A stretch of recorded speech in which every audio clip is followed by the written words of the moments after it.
ভিডিওর শুরুতেই বলে দিই, যারা যারা ভেবেছিলে আমি মারা গেছি, আমি মারা যাইনি। ठीक है समरिया।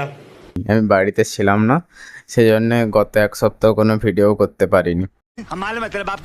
তো গত ভিডিওতে আমরা কথা বলেছিলাম ডুরান্ড কাপের কোয়ার্টার ফাইনালের ডে 1 নিয়ে। অনেক দিন হয়ে গেছে, কিন্তু আমাদের দায়িত্ব, রেসপন্সিবিলিটি, কর্তব্য যে আমরা সমস্ত স্পোর্টিং ইভেন্ট কভার করব, যেগুলো বাকি রয়েছে সেটা আগে করা উচিত। তো আজকে আমরা কথা বলবো, এই ভিডিওতে আমরা কথা বলবো ডুরান্ড কাপের কোয়ার্টার ফাইনালের ডে 2 নিয়ে। ম্যাচ ডে ছিল 23/8/2024, 4টে এবং 7টে দুটো ম্যাচই ছিল।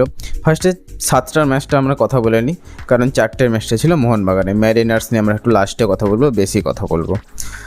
তো 23 তারিখ সন্ধ্যে 7টার সময় কলকাতার বিবেকানন্দ যুব ভারতী ক্রীড়াঙ্গনে মুখোমুখি হয়েছিল আমাদের আইএসএলের দুই বড় নাম, কেরালা ব্লাস্টার্স এবং বেঙ্গালুরু এফসি। তো অনেকে বলছিল যে যদি বৃষ্টি হয়, যদি বল আটকে যায়, তবেই কেরালা ব্লাস্টার্সকে আটকানো যেতে পারে, বেঙ্গালুরু এফসিকে ছিদ্রে দিবে, অনেক কিছু বলছিল কেরালা ব্লাস্টার্সের ফ্যানরা।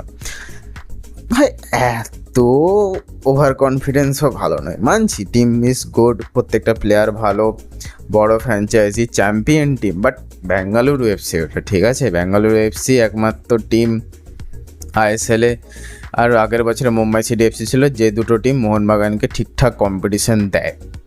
ওকে, তো পুরো ম্যাচটা 0-0 হয় এবং লাস্টে এসে গোল হয়। প্রথমে ম্যাচের কথায় এসে চলে আসি। ম্যাচের শুরুতে বেঙ্গালুরু এফসি প্রথমেই ট্রাই করেছিল গোল করার, কিন্তু অনেক ডিফ্লেকশন হয়, এদিক ওদিক করে গোল হয়নি।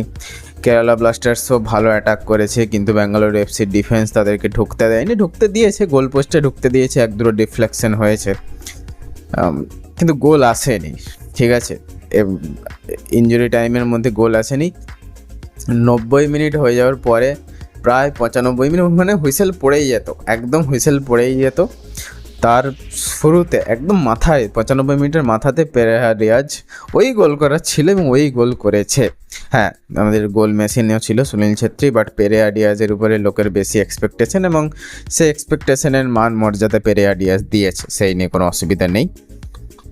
95 মিনিটের মাথায় একটা ভলি দিয়ে গোল করে, ওটা হয়েই যেত, ওটা ড্রই হতো, ওটা পেনাল্টি শ্যুট আউট হতো, এবং পেনাল্টি শ্যুট আউট আমরা সবাই জানি 50-50 চান্স, আনটিল আর আনলেস এখানে বিশাল কেত না থাকে। পরে ম্যাচে আসছে 1-0 জয়লাভ করে বেঙ্গালুরু এফসি সেমিফাইনালের দিকে এগিয়ে যায়। সেমিফাইনাল নিয়েও আমরা আজকের মধ্যে ভিডিওটা আনার চেষ্টা করব, কারণ সেমিফাইনালও হয়ে গেছে।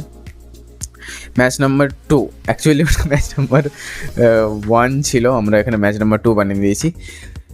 4টের সময় ছিল মোহনবাগান সুপার জায়ান্টস এবং পাঞ্জাব এফসির মধ্যে খেলা, জেআরডি টাটা কমপ্লেক্সে।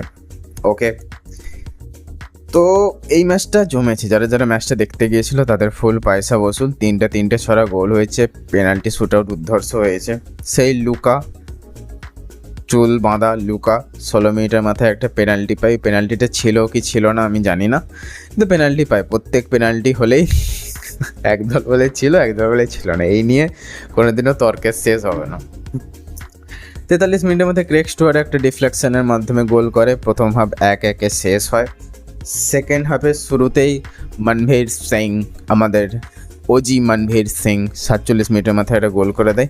তারপরে পাঞ্জাব এফসি দুটো গোল করে, একটা 62 মিনিটের মাথায় এবং আরেকটা 70 মিনিটের মাথায়।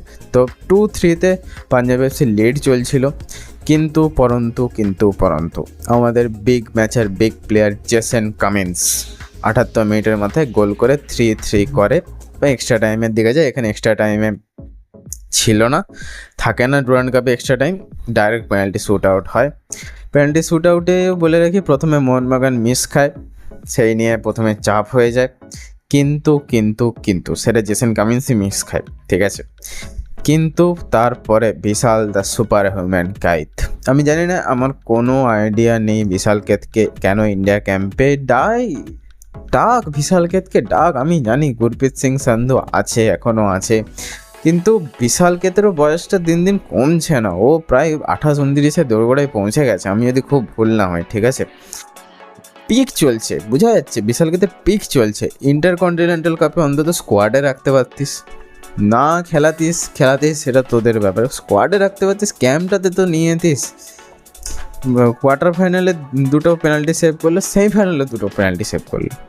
আর কি করবে, পেনাল্টি পর্যন্ত সেভ করে দিচ্ছে, আর কি করবে সেই ন্যাশনাল ক্যাম্পে আসার জন্য। अगर हम करें तो करें क्या, बोले तो बोले क्या। আমি জানি না AIFF কি মাল ফুঁকে টিম সিলেক্ট করেছে।